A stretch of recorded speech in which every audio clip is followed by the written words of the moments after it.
tokoh besar Mahbub Junaidi. Tokoh yang sangat dekat sekali dengan kaum pergerakan mahasiswa Islam Indonesia. Beliau pernah menjadi ketua umum pertama PB PMII ketika itu. Mahbub Junaidi ini merupakan tokoh yang memiliki bakat yang sangat lengkap sekali. Beliau adalah seorang kiai, beliau adalah seorang seniman, dan beliau adalah seorang jurnalis yang sangat ulung ketika itu. Pada tahun 2017 saya pernah memposting quotes dari Mahbub Junaidi. Quotesnya yaitu, "Aku akan terus menulis sampai tak mampu lagi menulis." Itu kata Mahbub Junaidi. Oleh karenanya Mahbub Junaidi ini dijuluki sebagai sang pendekar pena.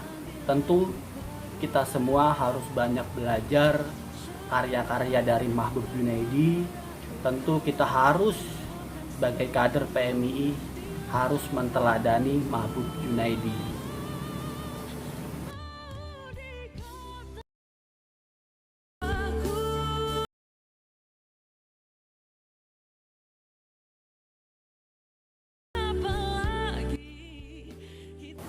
Selanjutnya adalah menulis dalam perspektif Islam. Ali bin Abi Thalib radhiyallahu anhu pernah berkata, "Ikatlah ilmu dengan menulis." Sebuah kalimat yang sangat mendalam jika kita renungkan.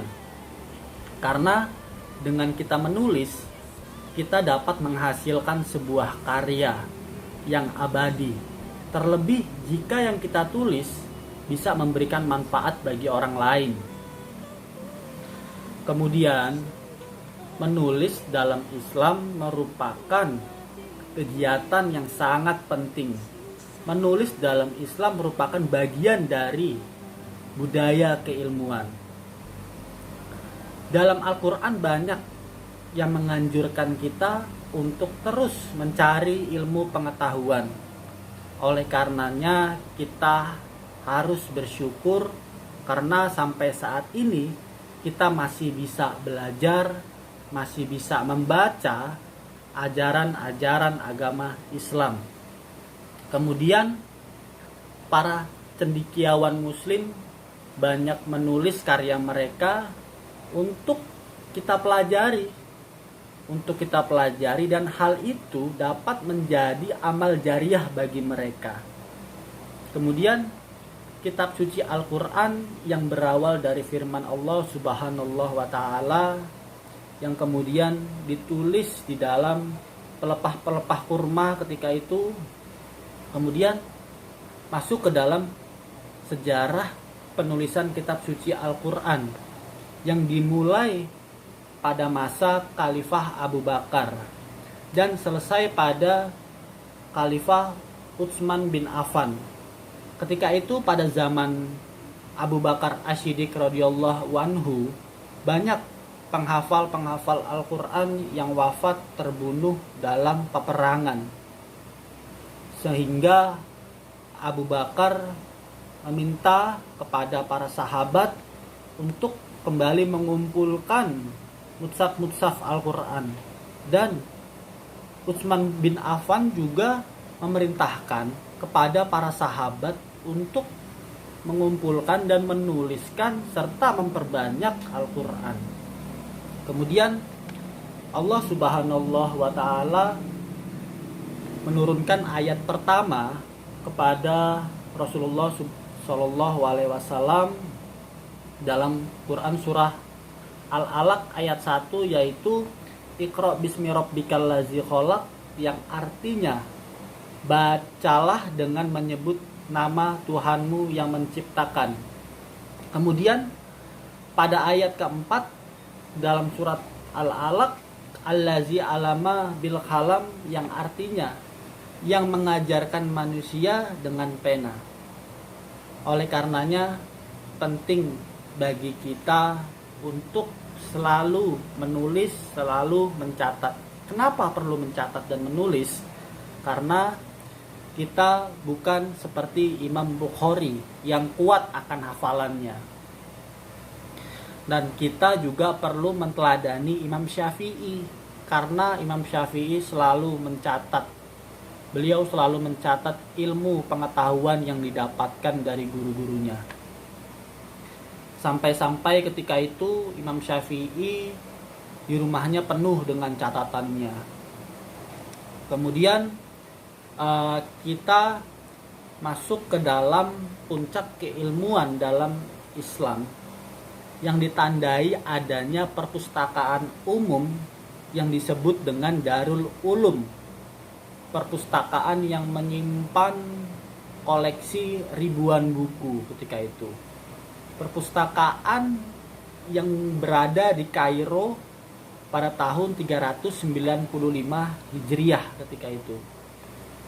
Dan keilmuan dalam Islam saat itu menjadi kiblat keilmuan dunia.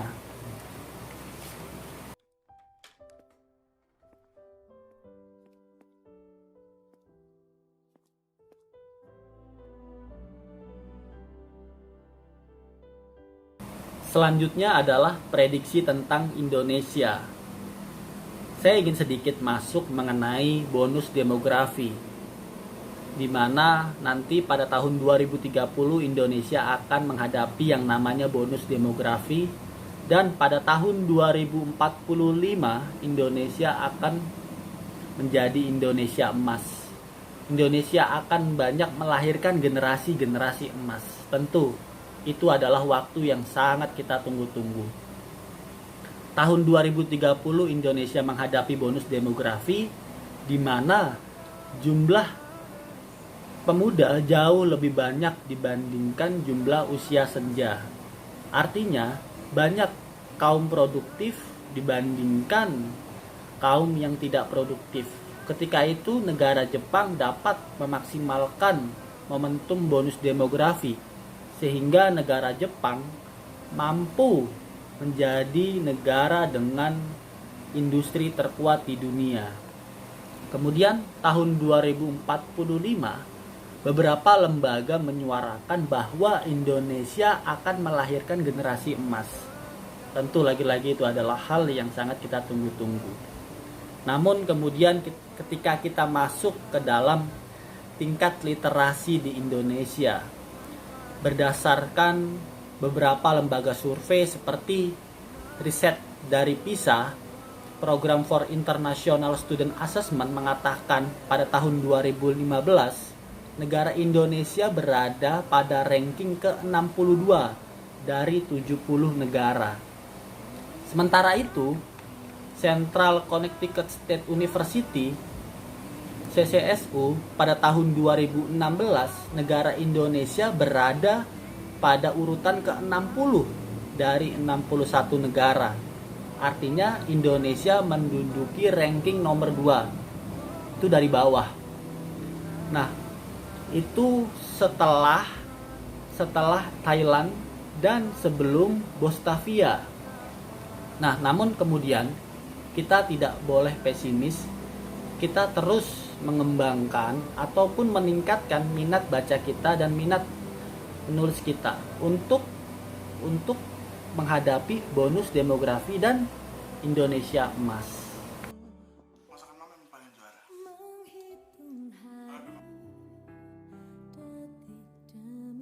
Apa itu menulis? Menulis adalah kegiatan yang dilakukan oleh seseorang untuk menghasilkan tulisan.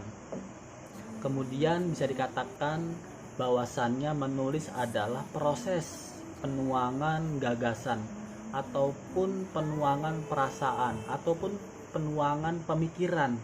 Contohnya misalnya ketika kalian sedang melakukan sebuah penelitian, maka menulis adalah proses penuangan hasil dari penelitian dalam bentuk tulisan.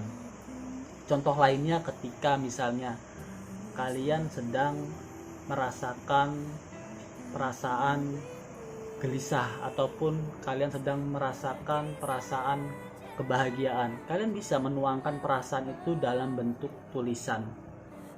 Kemudian menulis adalah kemampuan kita untuk berkomunikasi. Nah, kita sudah banyak belajar menulis. Ketika itu dulu ketika kita masih kecil, kita belajar bagaimana caranya membuat menulis huruf. Kemudian kita belajar lagi bagaimana caranya menuliskan kata. Kemudian pengetahuan kita bertambah, waktu berjalan kita sudah mampu menulis sebuah kalimat. Mungkin saja sekarang kita sudah harus mampu menulis paragraf. Kemudian jika kamu misalnya suka menghayal, nah khayalanmu itu bisa kamu tuangkan dalam bentuk tulisan. Nanti akan jadi itu cerita pendek, akan jadi cerpen. Tidak hanya khayalan, pengalaman bisa kalian tuliskan sehingga menjadi cerita pendek. Apa itu tulisan? Tulisan adalah sesuatu yang dihasilkan seseorang akibat kegiatan menulis. Tulisan sengaja dibuat oleh seseorang dengan maksud tertentu.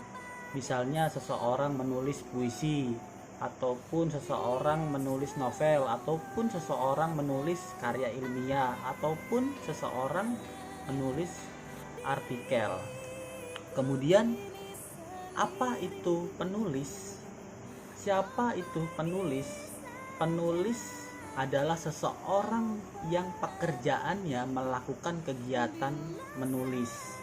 Dengan kata lain, penulis adalah orang yang melakukan kegiatan menuangkan gagasan dan pikirannya ke dalam tulisan. Misalnya, banyak kita temukan orang yang suka menulis artikel di media sosial, di media cetak, ataupun elektronik. Nah, orang itu bisa dikatakan dia adalah seorang kolumnis. Kemudian penulis yang suka menulis novel.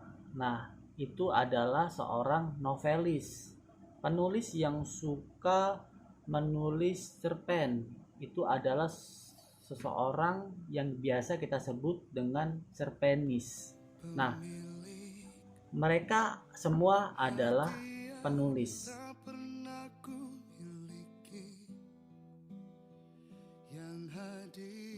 Oke, selanjutnya adalah mengapa harus menulis. Ini penting sekali.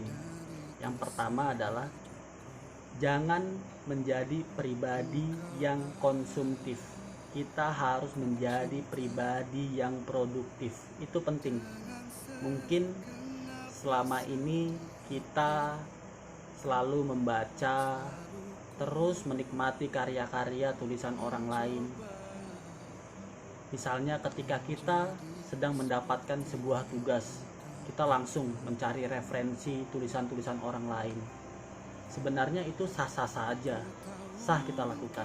Namun kita juga harus menulis, kita juga harus membuat karya agar dapat juga dinikmati oleh orang-orang lain. Itu penting. Kemudian dengan menulis kita dapat mewariskan, melestarikan wawasan ilmu pengetahuan yang kita peroleh untuk generasi selanjutnya. Kemudian yang kedua adalah pena sebagai senjata zaman now. Artinya menulis sebagai senjata zaman now saat ini. Ketika itu, untuk melawan penjajah, para pahlawan harus berperang menggunakan senjata bambu runcing. Namun saat ini perangnya adalah perang terhadap ketidaktahuan kita. Sekarang perangnya adalah pertarungan ide dan gagasan. Kita bisa menuliskan ide dan gagasan kita untuk dijadikan alat perlawanan terhadap informasi ataupun berita yang mengandung diskriminatif, berita yang mengandung intoleransi ataupun kekerasan-kekerasan ekstremis. Dengan menulis, kita dapat memberikan sebuah informasi yang positif tentunya, mengajak orang lain untuk melakukan hal-hal yang positif. Bahkan saat ini Tentara Nasional Indonesia menjadikan menulis sebagai budaya, sebagai sarana penyampaian informasi yang akurat, yang efektif dan efisien. Kemudian dengan menulis kita juga dapat menghilangkan stres ternyata. Kok bisa menulis bisa menghilangkan stres? Tentu bisa. Karena ketika misalnya kita sedang mempunyai perasaan yang gelisah ataupun sedang memiliki perasaan yang senang, kita selalu curhat kepada saudara kita ataupun kepada sahabat kita. Namun ketika kita sedang merasakan kegelisahan, ada saja kata-kata yang tidak bisa diungkapkan. Nah, kita bisa menuliskan kata-kata itu ke dalam catatan harian kita ataupun ke dalam laptop kita. Nah, itu bisa menghilangkan rasa stres ataupun beban perasaan yang ada di dalam diri kita. Mulailah kalian menulis, banyak manfaatnya ketika kalian mulai menulis. Untuk menemani saat kau merasa sepi, bertahun lamanya jalani. Yang perlu kita ketahui selanjutnya adalah bahwa semua tokoh besar, semua orang besar pasti memiliki karya. Seperti Presiden pertama Republik Indonesia, Bapak Insinyur Soekarno. Beliau menulis buku karya besar, yaitu buku Di Bawah Bendera Revolusi. Karya lainnya seperti Indonesia Menggugat, buku yang ditulis oleh Bung Karno di balik jeruji penjara ketika itu. Tubuh Bung Karno boleh dipenjara, namun pikiran-pikiran Bung Karno tidak bisa dipenjara. Kemudian Bung Hatta, Muhammad Hatta, sebagai Wakil Presiden Republik Indonesia ketika itu, beliau menulis buku Indonesia Merdeka. Buku yang kita baca sebagai kompas ternyata, sebagai kompas kemana tujuan Indonesia didirikan. Kepandaian Bung Hatta tidak perlu kita ragukan lagi, karena selesainya studi Bung Hatta ketika itu dari Belanda, Bung Hatta membawa 16 peti buku melalui kapal laut dari pelabuhan Rotterdam ke Batavia ketika itu. Buku lainnya ditulis oleh Raden Adjeng Kartini. Raden Adjeng Kartini menulis buku Habis Gelap Terbitlah Terang. Buku yang isinya surat-surat Kartini, surat-surat yang ditulis oleh Raden Adjeng Kartini. Beliau adalah tokoh yang sangat peduli dengan dunia pendidikan. Beliau menginginkan bahwasannya perempuan harus menjadi dirinya sendiri. Itulah para pahlawan-pahlawan kita yang selalu menulis buku, yang selalu menuangkan ide dan gagasannya melalui tulisan. Oleh karenanya lagi-lagi kita perlu menteladaninya, perlu kita juga ikut menulis. Karena apa? Lagi-lagi bicara mengenai mewariskan ilmu pengetahuan kita.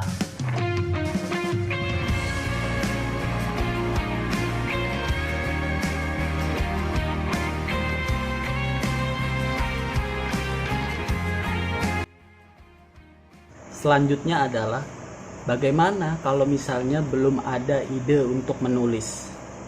Nah, barangkali kalian kurang dalam membaca buku. Segeralah kalian mengunjungi toko buku ataupun perpustakaan yang dekat dengan lingkungan kalian. Segeralah kunjungi perpustakaan, luangkanlah waktu kalian. Terlebih jika kalian berada di Jakarta. Kalian diuntungkan dengan adanya perpustakaan nasional, perpustakaan yang tertinggi di dunia, tingginya itu 27 lantai yang menyimpan ribuan koleksi buku. Semuanya difasilitasi oleh negara. Kita tinggal membaca. Maka tidak ada alasan untuk kita tidak membaca.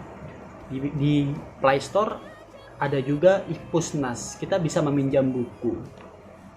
Kemudian kita juga harus sering-sering bersilaturahim. Ini penting, bersilaturahim, karena manfaat dari bersilaturahim bukan saja memperpanjang umur ataupun melampangkan rezeki. Ternyata dengan bersilaturahim kita juga sering pasti mendengarkan keluh kesah dari sahabat kita. Sahabat-sahabat kita pasti berkeluh kesah, dan kita pasti juga bisa mendapatkan ide dari sana. Terlebih kalau kita bersilaturahim ke guru kita pasti dapat ilmu pengetahuan. Kemudian segeralah kalian berdiskusi. Nah, berdiskusi ini penting sebenarnya buat kalian. Kemudian dengan berdiskusi kalian bisa bertukar pikiran, kalian bisa mentransformasikan gagasan keilmuan kalian. Pilihlah salah satu topik tertentu, ajak diskusi sahabat kalian, biasanya ide muncul dari sana. Kemudian yang paling penting dan yang paling efektif, segeralah jalan-jalan. Segeralah jalan-jalan. Mungkin kalian perlu jalan-jalan. Kenapa? Karena dengan jalan-jalan kita biasanya mengamati lingkungan sekitar. Kita bisa memilih tempat favorit kita, biasanya muncul ide dari sana. Seperti misalnya kita naik gunung ataupun kita ke pantai. Saya meyakini bahwasannya puisi akan tercipta ketika kalian berada di sana. Tidak harus ke gunung ataupun ke pulau ataupun ke pantai. Kalian bisa mengunjungi pasar, kalian bisa mengunjungi tempat-tempat yang dekat dengan rumah kalian, taman misalnya. Kalian bisa mengamati lingkungan sosial kalian. Nah, pasti ada rasa kegelisahan di sana, kalian bisa tuliskan itu. Dan itu merupakan ide yang bisa kita temukan. Maka ketika sudah mendapatkan ide, segera menulis.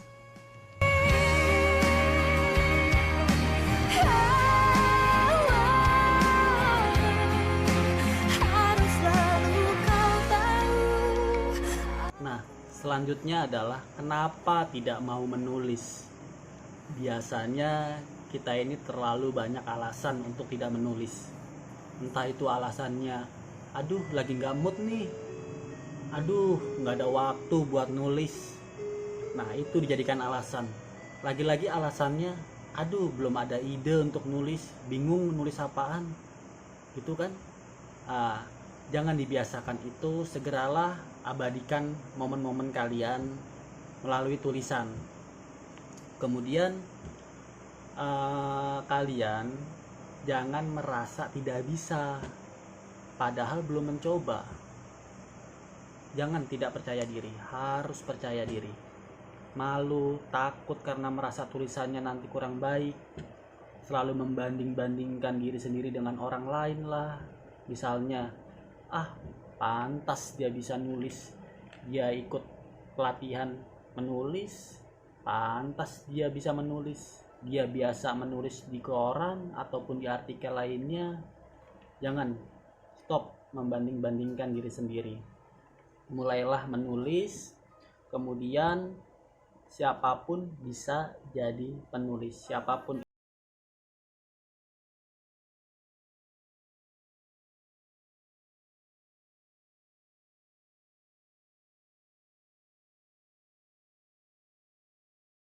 Kalian harus segera memulai menulis dengan cara membuka hati kalian, membuka mata kalian, membuka telinga kalian. Biasanya dengan cara itu keresahan itu akan datang, rasa syukur itu akan datang, dan hal itu bisa kalian tuliskan. Namun kali ini kalian tidak menulis di WA atau di story WA ataupun Insta story. kalian sudah harus mencoba menulis di beberapa lembar kertas ataupun di beberapa halaman Microsoft Word. Karena dengan cara kita menulis di beberapa lembar kertas ataupun di Microsoft Word, bisa jadi itu akan menjadi sebuah sejarah, akan menjadi sebuah history. Kalau tadi kita menulis di WA akan menjadi story, kalau di kertas ataupun di Microsoft Word ataupun di file kita akan menjadi history, sejarah. Kemudian kita menulis dengan menggunakan mind mapping. Mind mapping ini memudahkan kita untuk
mengaktifkan imajinasi kita, mengaktifkan intuisi kita, sehingga tulisan kita nanti akan memunculkan reaksi emosi dari pembacanya. Pembaca akan merasakan apa yang kita rasakan, gitu kan? Bagaimana tulisan kita ini bisa menyentuh hati pembaca, gitu.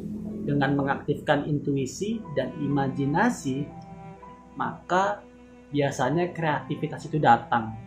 Maka kita akan segera mulai menulis.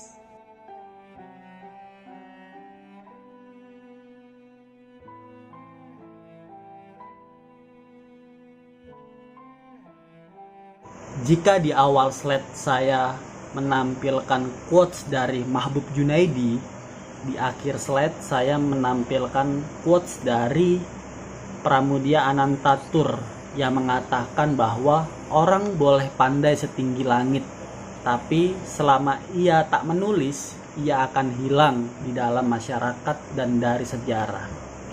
Pramudia Anantatur, penulis novel Bumi Manusia. Semangat menulis, semangat berkarya. 3 resep jadi penulis, yaitu menulis, menulis, dan menulis. Teruskah ku kehilangan untuk kesekian kali?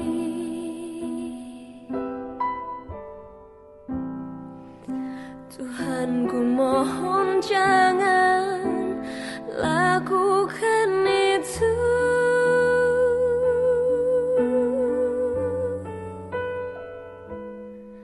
Sebab ku sayang dia, sebab ku